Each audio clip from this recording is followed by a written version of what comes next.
Hello everyone, welcome to Geeks for Geeks. My name is Nitin Kaplas. So let's talk about 3rd June POTD. The question is trails or ones. So let's read the question first. Our question said we are given a number n. Find the number of binary string of length n that contain consecutive ones in them. Since the answer may be very large, so we have to take the modulo and after that we have to return our answer. So here the first example is when n equal to 2, n means your length of string, right? Output is 1. So when n equal to 2, how many combination of length 2 we can make? It's simple. It's just a subset of it, right? 2 ki power 2 means 4. So here we are given the subset of it, right? And we have to count how many consecutive ones we have, right? So here the consecutive ones is 1. So we just return 1. So second example, n equal to 3, we have 2 ki power 3 subsets, right? It means the combination of length 3, we can make it 8. So out of 8, we just have to check how many consecutive ones we have, right? And just count that and return that count. Same in the third input, n equal to 5, our output is 19. Now let's understand how we can solve this. To solve this question, there are multiple solutions. So let's see this question, this solution first. So in this solution, when n equal to 2, our output is 1. So first combination is this and this length, this and this, right? So 2 ki power 2 is the combinations we can make. Now only this combination give me the correct answer, means the consecutive ones. Output is 1. Now let's see the n equal to 3 part. When n equal to 3, our combination is this. First in combination 1, 2, 3,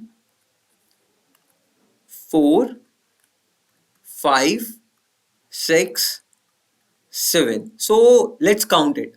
So this is the first combination which give me the correct output. 2, 3, right? When n equal to 3, our output is 3. Okay, so let's check for n equal to 4 now. In the 4, we have 4 ki power 2 combination, means 16 combinations. So first combination, second, this is 2, so this is 3, this is 4, this is 5, 6, okay, so this is 7, and this is 8, 9, 10, 11, 12, 13, 14 and 15. Now let's count it. So these four are the consecutive ones, right? And this is also. Okay, so this is not, yeah.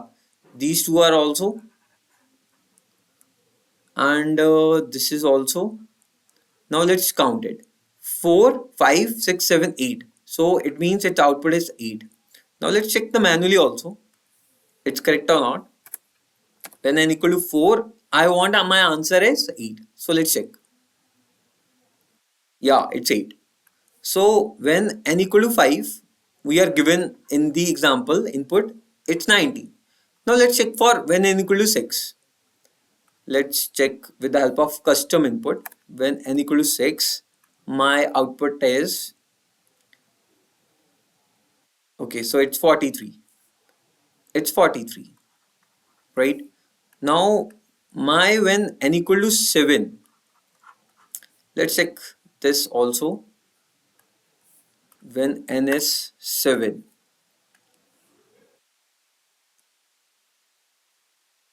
it's 94, right?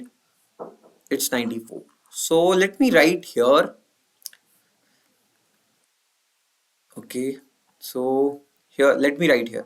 When n equal to 2, I want 1.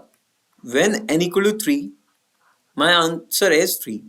When n equal to 4, my output is 8. When n equal to 5, my output is 19. And when n equal to 6, my output is 43. N equal to 7, my output is 94. Okay, so let's make the combination. Let's see the pattern, how we can solve this question.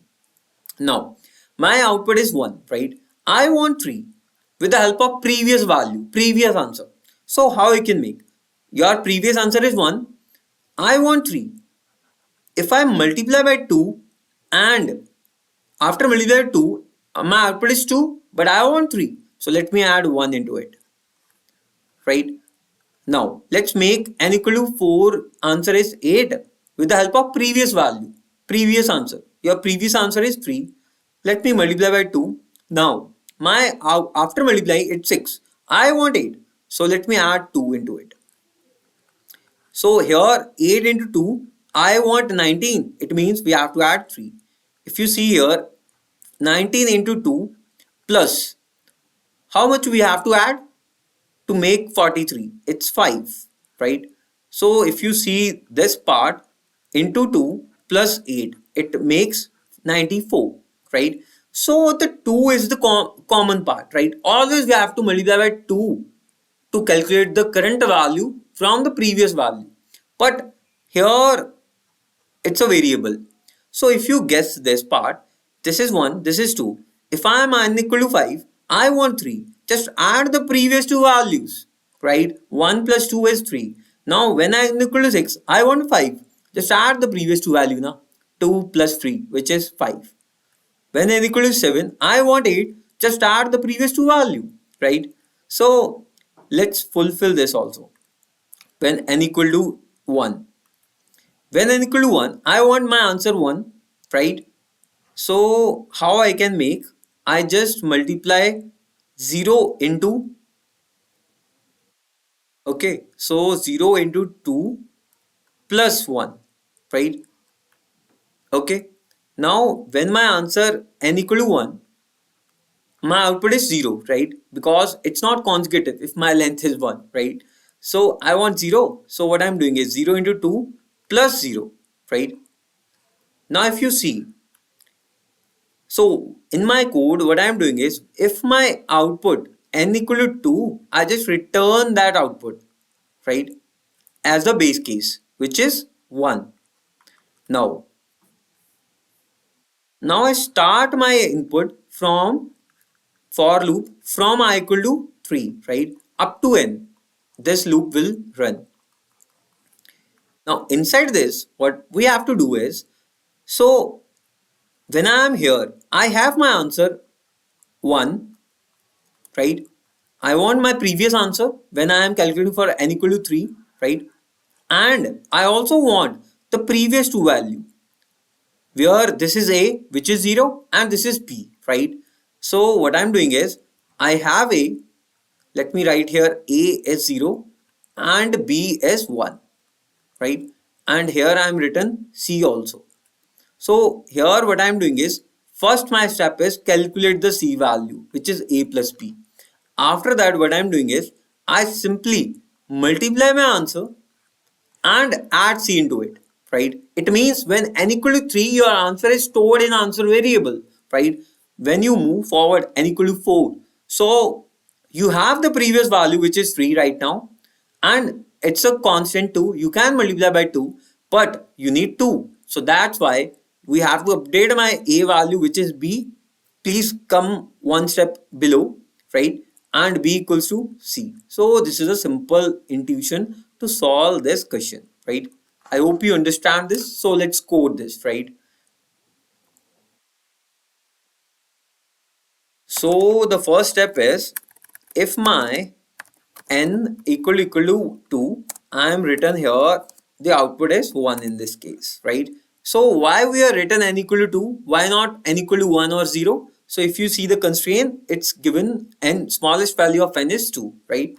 So here my next step is let's make a equal to 0 and b is 1, right? Okay, so let me write c as it is and my answer right now is 1, right? Because answer for n equal to 2 is 1. I want the previous answer now, that's why we are written here. So my loop starts from I equal to 3 up to n, right? So the first step is just update your c, which is a plus b. We have to take the modulo here, right? So let me write the modulo first. 1e9 plus 7, right? So my C is ready, right? Now let's update your answer. Answer into 2, right? Let's take the modulo here plus C, right? Now after adding C, again you have to take the modulo, right? Okay, your answer is ready. Now if there is the ni is not out of bound, just have to calculate your previous two value. Just update your previous value. A is B and B is C. At the end of it, simply just return your answer, right? Now let's check it's working fine or not. Yeah, it's working fine. So let's submit and check. Yeah, it's 100% correct. So what's the time complexity of this solution? If you see, we just ran the loop from I equal to 3 to n. So the complexity of this solution is big of n. And what's the space here? It's constant, right?